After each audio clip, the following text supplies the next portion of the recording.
Hey, what's up, everybody? I'm gonna do a classic rock reaction. This is Led Zeppelin, man. Led Zeppelin, Physical Graffiti, and song called In My Time of Dying. Now, this is a live rendition sent to me by Mike Shea. Mike, thanks very much for the link, man. I appreciate it. I was thinking about this particular tune, what I was going to do about it, because I had done an earlier reaction to it last year. I'm going to link that reaction in the description. One of my very first Led Zeppelin reactions when I first started my channel. So what I'm going to do here, man, is I'm going to do a reaction to this live performance, 1975 Earl's Court performance, and go from there. So you can go back in time, compare my studio reaction to this live reaction, kind of pair them up together instead of me doing a back-to-back. So let's check this out, man.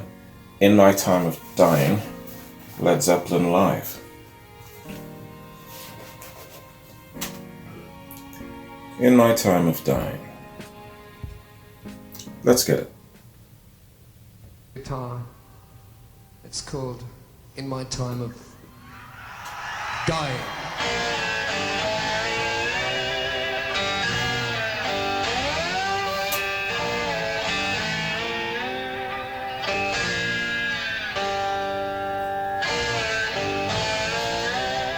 Blind Willie Johnson.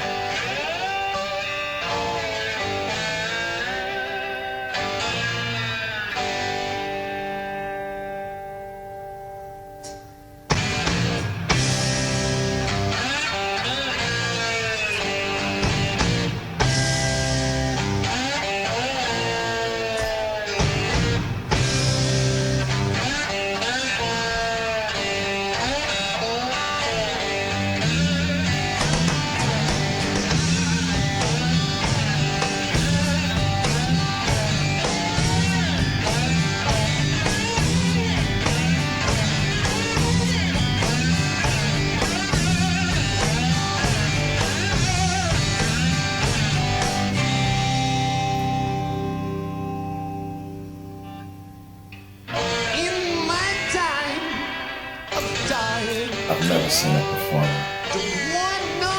There's so much swag. All I want for you to do is take my body home. Well, so I could die easy.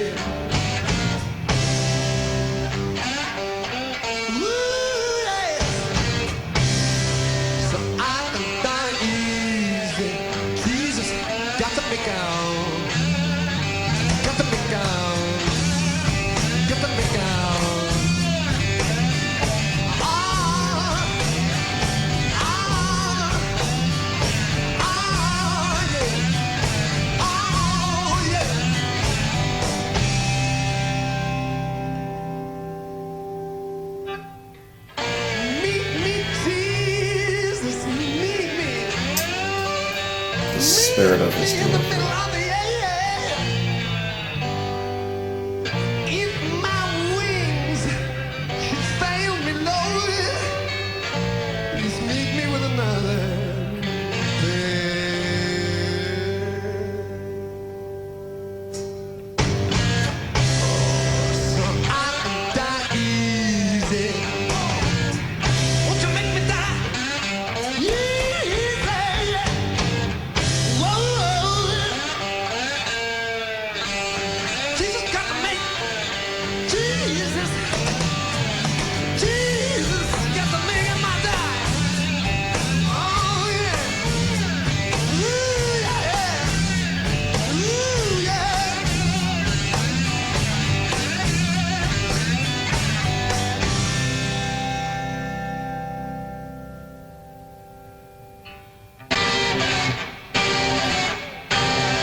kills me how these guys can make it look so damn easy.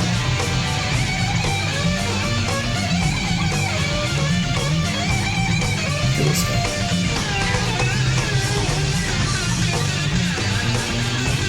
It's not sweating, it's not struggling. It's just not a big deal.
Paul Jones never leaves the side of the drums.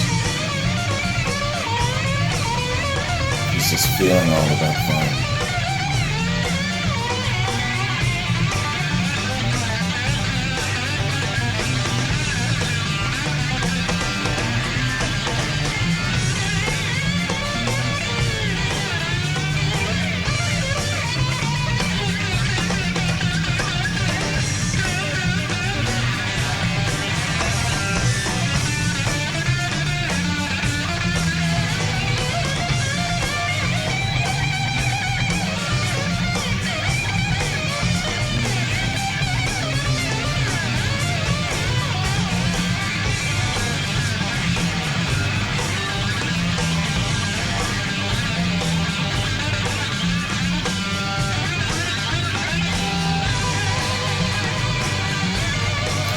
What's impressive is how the fact that these guys can do such complex material without any supporting musicianship.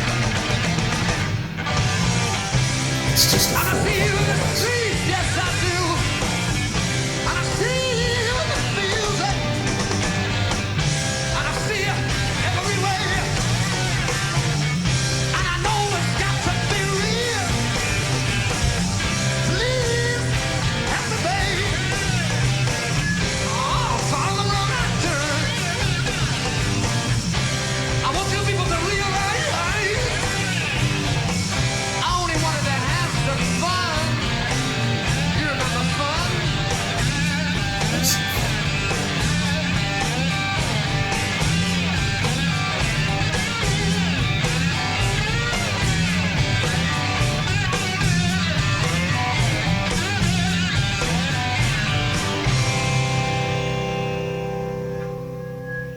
On my jeans, on my jeans, on my jeans, give me jeans, my jeans, on my jeans, on my jeans, on my jeans, my jeans, give me jeans,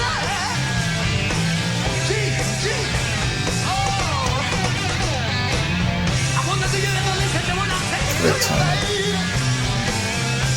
oh, but you keep an eye on it.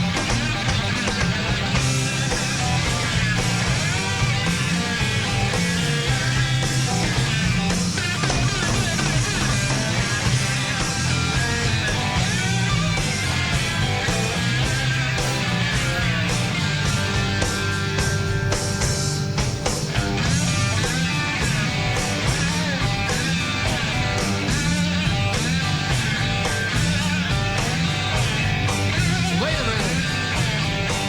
She's pretty good. She's pretty good. Kinda light. Kinda light. Kinda light. Kinda light. Dear. Dear.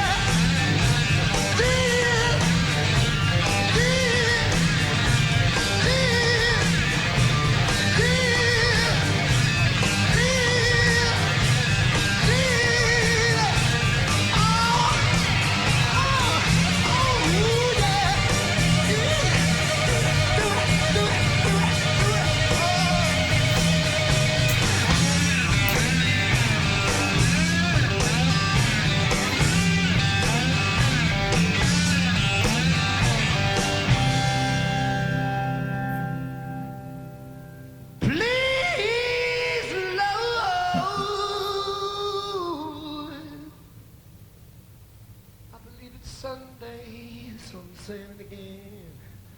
Please, Lord,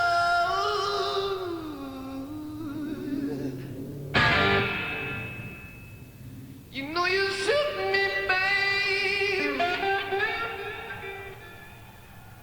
You know you suit me all night long.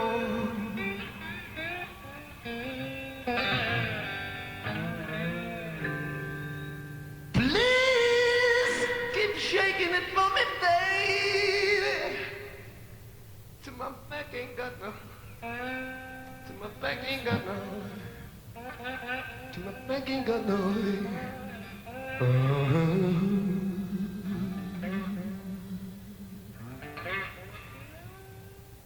Please, Lord, won't you make it my dying? Won't you make it my dying? Won't you make it my dying, dying, dying, dying?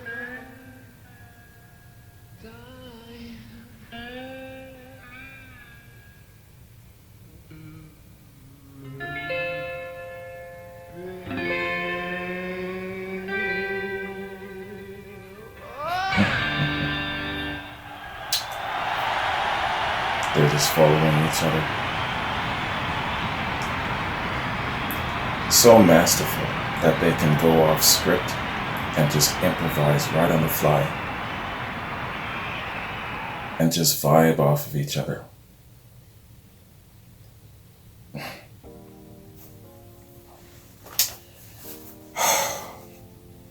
When God's walked among us. Talent on loan from God. Man. These guys. I shouldn't be so blown away by them by now, a year later. You know what I'm saying? But, you know, this performance, just how comfortable they were, just how masterfully in command they were. You know, the gestures that Jimmy Page was making when he was doing his panning, all of that sort of thing. It's just remarkable. But here's the thing, man. You know, I don't know a hell of a lot about music, but I know that in order to be that comfortable on stage like that, so in tuned, a price had to be paid at some point in time.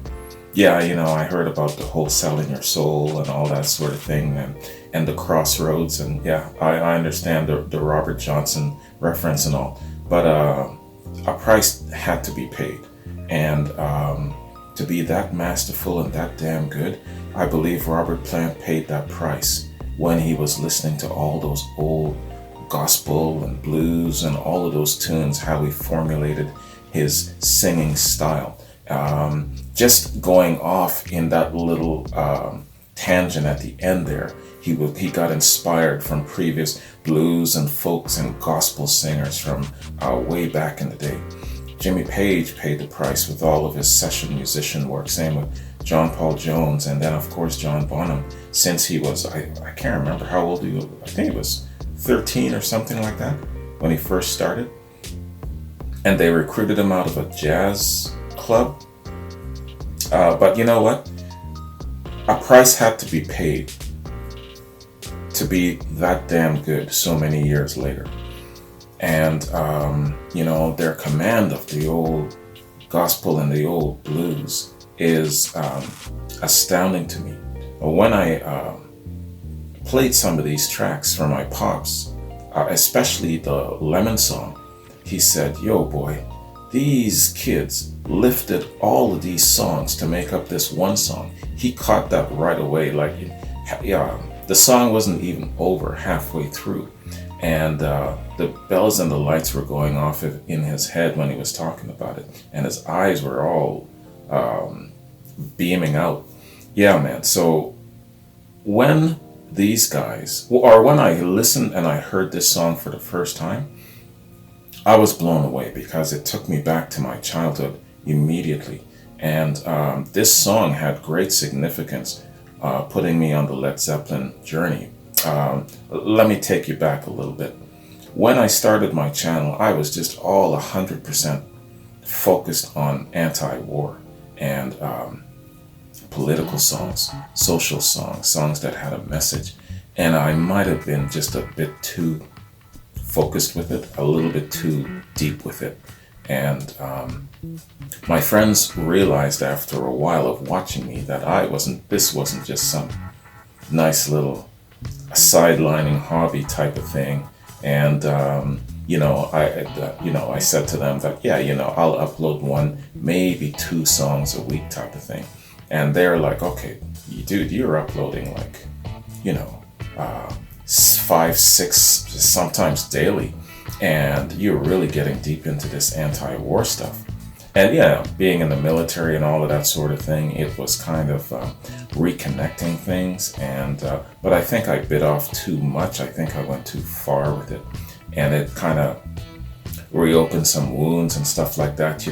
Took me back to losing friends in the military and stuff like that. So they said, hey, we got to break you out of this. Okay, we know that we can't stop you from doing a reaction channel anymore because there's just something feeding you. You're sitting here for 8 hours straight doing these videos. But what we will do is we're going to insist that you shift your focus just a little bit. I'm not saying to stop your anti-war, but you're going to have to balance it off. And this is the best way to do it. So they told me recently that they really had to sit down and study how to kind of shift my attention, how to kind of break me out of that focus, and what music, what band, what acts would do that. And so knowing about my history, knowing about my pops and stuff like that, they said that Led Zeppelin would be that band. And so the first song they put in my lap was Since I've Been Loving You. And they were right. It just completely blew my mind. I never knew that side of Led Zeppelin. Outside of Stairway to Heaven and Rock and Roll and Black Dog and Immigrant Song, I didn't really know them. You know what I'm saying? I didn't know what they were all about. I didn't know how talented they were. I didn't know how deeply rooted they were in the blues and their history. And, I didn't know about the Yardbirds and all of that sort of thing. So they knew that there was a treasure trove of stuff that was just going to get me. And so halfway through, Since I've Been Loving You, all of these lights and bells were going off in my damn head. And it got me, if you ever check out that reaction just floored me. So that did it. It shifted me out of my anti-war focus. And then this song came along.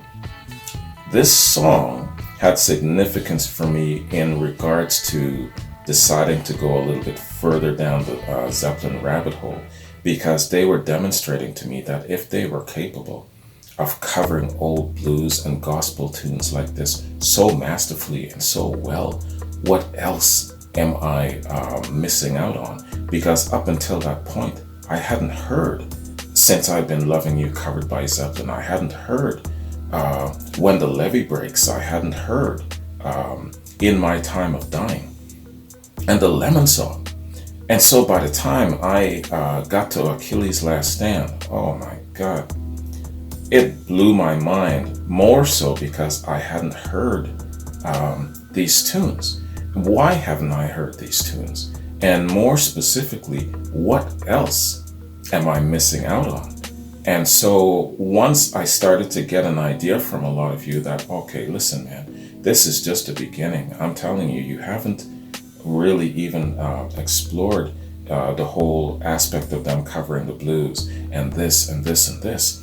And so at that point, I was really formulating in my mind that I've really got to maybe start from the very beginning with Led Zeppelin. It was up in the air, but I was still in my mind thinking, okay, I'll do a few quads, right? And maybe a few quads will probably just kind of do it. And then I listened to No Quarter. No Quarter and the Rain Song. But it was No Quarter that really made me decide that, okay, not only were they great with their excellent commercial songs, their big hits, but they were great with blues. And now, a new dimension of this, I don't know, I call it fantasy far and away kind of element that takes you on this cerebral trip. No Quarter did that for me, and that's when I decided, okay, I have to start from the very, very beginning and not miss a single thing where Led Zeppelin is concerned, because I feel that I would be doing myself great injustices if I skipped through things and just walked away assuming that I know of them, when clearly by the time I listened to these handful of songs that I didn't even know about, made it clear in my mind that I really, really didn't know Led Zeppelin. So man, when I went back and I started from the beginning, it was incredible what I uncovered. Yo man, on the first album, by the time Dazed and Confused hit me, go back to those early reactions. You're gonna see an evolution of my eyes getting wider and wider and wider, and me realizing how crazy it was for me to just run off with assumptions and assume that I know things. And I go back to that and I shake my head thinking, man, I can't believe that I just walked away assuming with Led Zeppelin that I'll just be able to cover a quad or two and then just leave it there. That was the dumbest assumption I've ever made since I started my channel. So man, that is kind of like the process of Led Zeppelin for me. And a year later, man, only in the first couple of songs of Physical Graffiti. And I know I got a few more albums to go, plus I got to finish off The Song Remains the Same. Some of the live performances, I still have to get to their, is it their O2 Arena performance? I've been told to hold off on that until I've gone through their catalog. So there's a lot of Led Zeppelin stuff left to go. It's safe to assume that I'm going to be at this for another year. So man, that's where I am now. So if you check out, I'll link the studio reaction of this in the description. It was, I think it was my second or my third Led Zeppelin reaction. So a decent month or two into my channel. And man, I tell you, I'm going back in time now, and it's crazy. So, okay, what I'm gonna do here, holy cow, did I ever go off on a talking tangent. And you know, Led Zeppelin led me into other areas too. From that came Black Sabbath, and then Deep Purple, and then the whole Unholy Trinity and all the associated elements there. And you know, it's all linked how, you know, going back to the British invasion and how the bands that really stuck around had lasting power. They had the ability to create their own music, and how the Yardbirds came out of that and segued into Led Zeppelin, you know, and then reading about how the bands back then overlapped each other, complemented each other, wrote songs for each other, they spent time with each other. And what I'm getting to is just that creative boom, that creative renaissance of the birth of classic rock and metal, and those great years in the mid 60s to the mid to late 70s. Just a fantastic time. And Led Zeppelin were deeply rooted in all of that. You know, so it's great for me to kind of see that trail and follow that path. And that is what, that is the essence that's kept me so anchored and intrigued with this.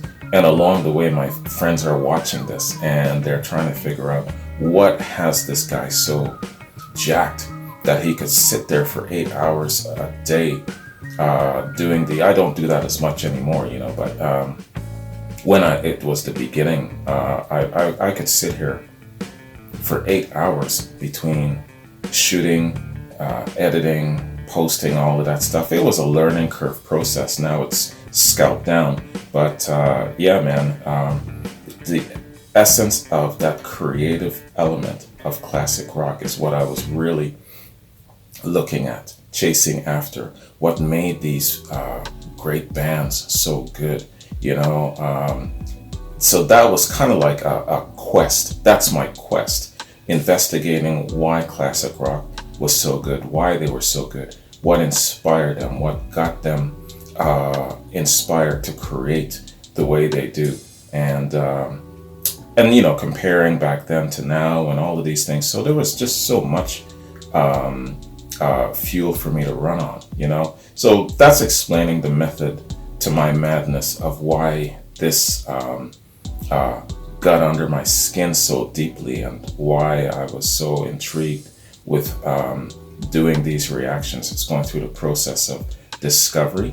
And so I couldn't articulate it very well enough and explain it to my friends at the time. They just kind of wrote me off as like being a little bit too obsessed.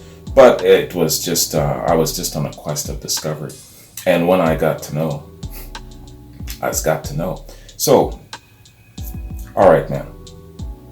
Enough of all that damn talking. Let me just do a super quick read, man.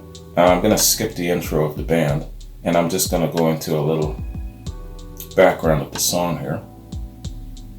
In My Time of Dying. In My Time of Dying was released on Led Zeppelin's 6th album, Physical Graffiti.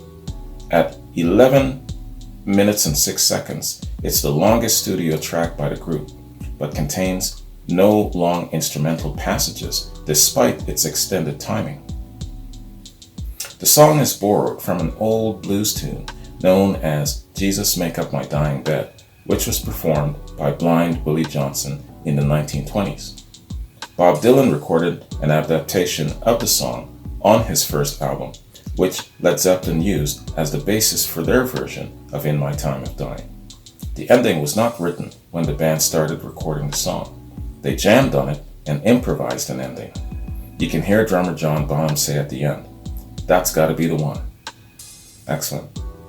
They were doing a little bit of that during this live performance as well. You can see them looking at each other, you know, trying to figure out where each other is going, but they're very comfortable with each other. They knew that when they wrapped it up, it was going to be cool.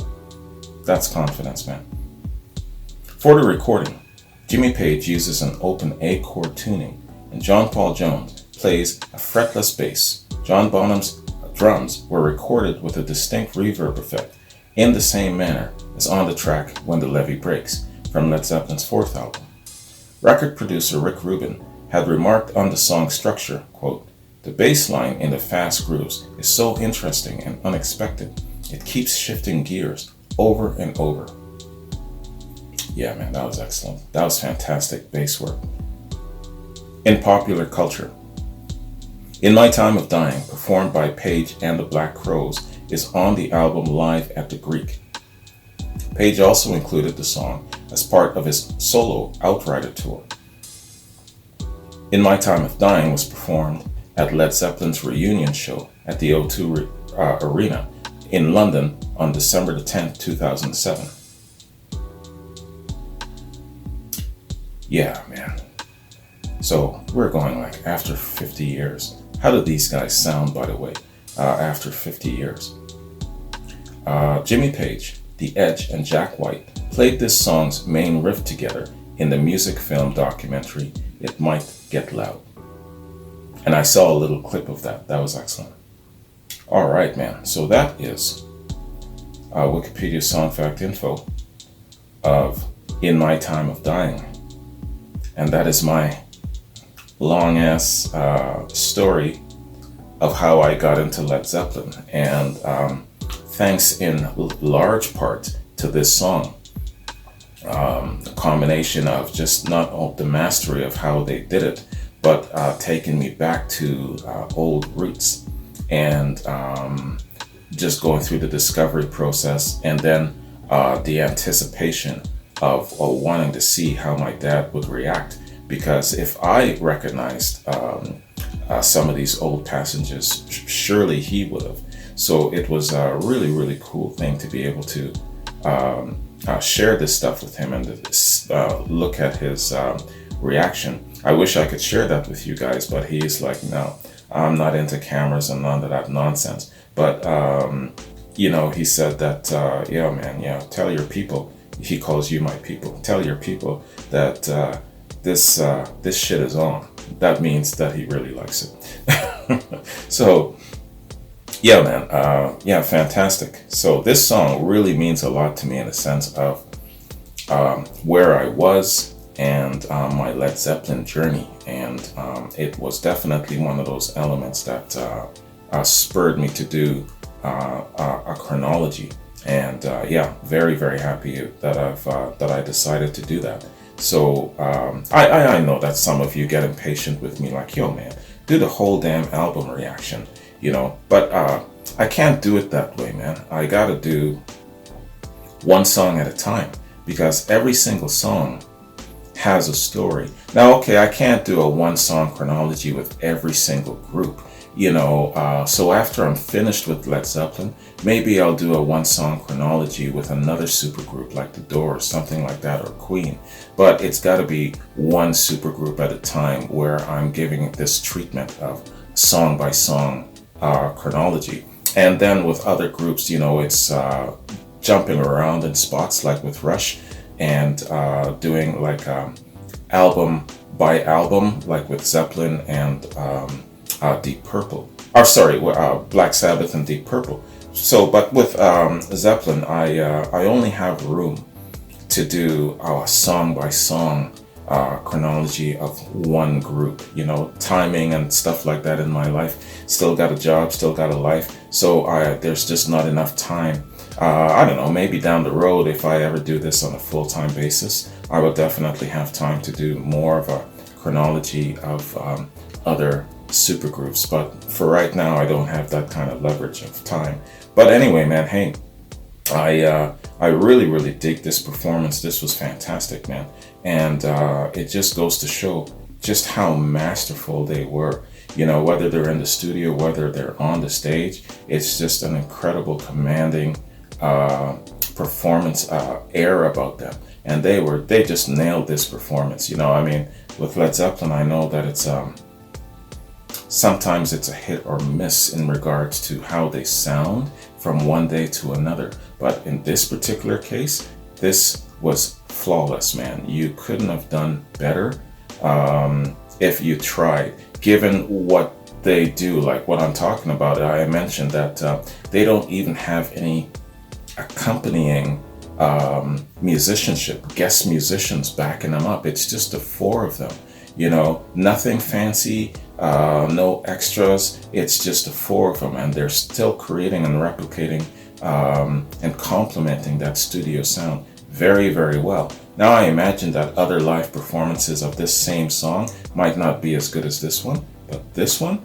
in my opinion, is fantastic. And I'm very, very happy that I checked it out. And thank you again, Mike. I appreciate you sending me this link, man. This was great. So that's my reaction to In My Time of Dying. Let me just roll down here and check my notes, man. I don't... what is the other Led Zeppelin song after this? I know it's the end of side one. I don't know what the other Led Zeppelin track is. But you can expect that in a week's time.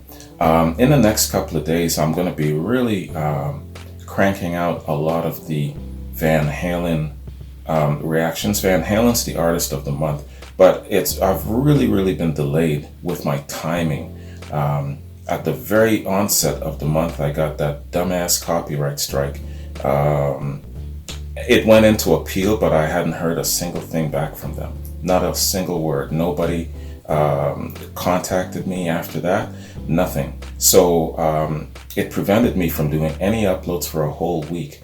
And then Woodstock anniversary was coming up, so I needed a couple of days to get all of the Woodstock stuff done. So it really delayed my Van Halen reaction. So this last leg of the month, my goal is to crank out the first 6 albums. That's my goal. So, I'm telling you right now that every couple of days you're going to see a Van Halen upload. So if you are someone who doesn't like Van Halen, don't say anything. Just bite your tongue and just get through it.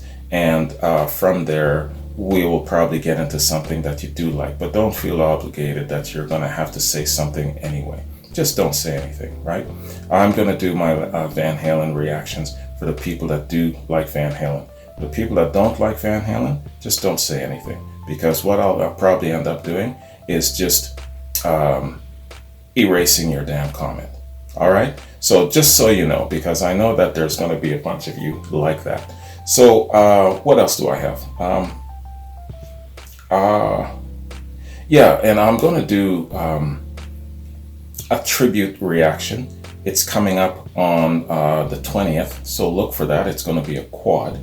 And then I've got, yeah, I'm going to try and see if I can squeeze in another installment of either my Gone Too Soon series.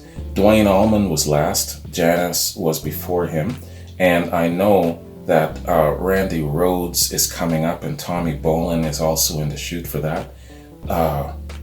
Or I'm going to try and see if I can squeeze in a Canadian rocker series. And I know that Jeff Healey is up next. For my Women in Rock series, I know that it's Melissa Etheridge. So all of those things are loaded. It's just a matter now of how much time I've got to put into it. But that's what you can expect from me between now and the end of the month. You won't see all of that, but you'll definitely, hopefully, see all of the first 6 albums of Van Halen. And apologies, I just won't be able to get to the Sammy Hagar years. So I'm just going to have to keep keeping on with Van Halen like I'm doing with Black Sabbath and Deep Purple. Anyway, man, that was my reaction to In My Time of Dying. That was my updates, and this was my long-winded talk. So thanks for indulging me. This was great. I'm really looking forward to finishing off Physical Graffiti and getting to some of that deep stuff and finally becoming a shellback because I'm still being considered as a tadpole by one of my coworkers. So until I get through this album, I'm still a tadpole where Led Zeppelin is concerned. So yeah, I'm looking forward to wading into more Physical Graffiti. Anyway, I'm out, man. So have a good day, and I'll catch you in my next Zeppelin reaction. Peace.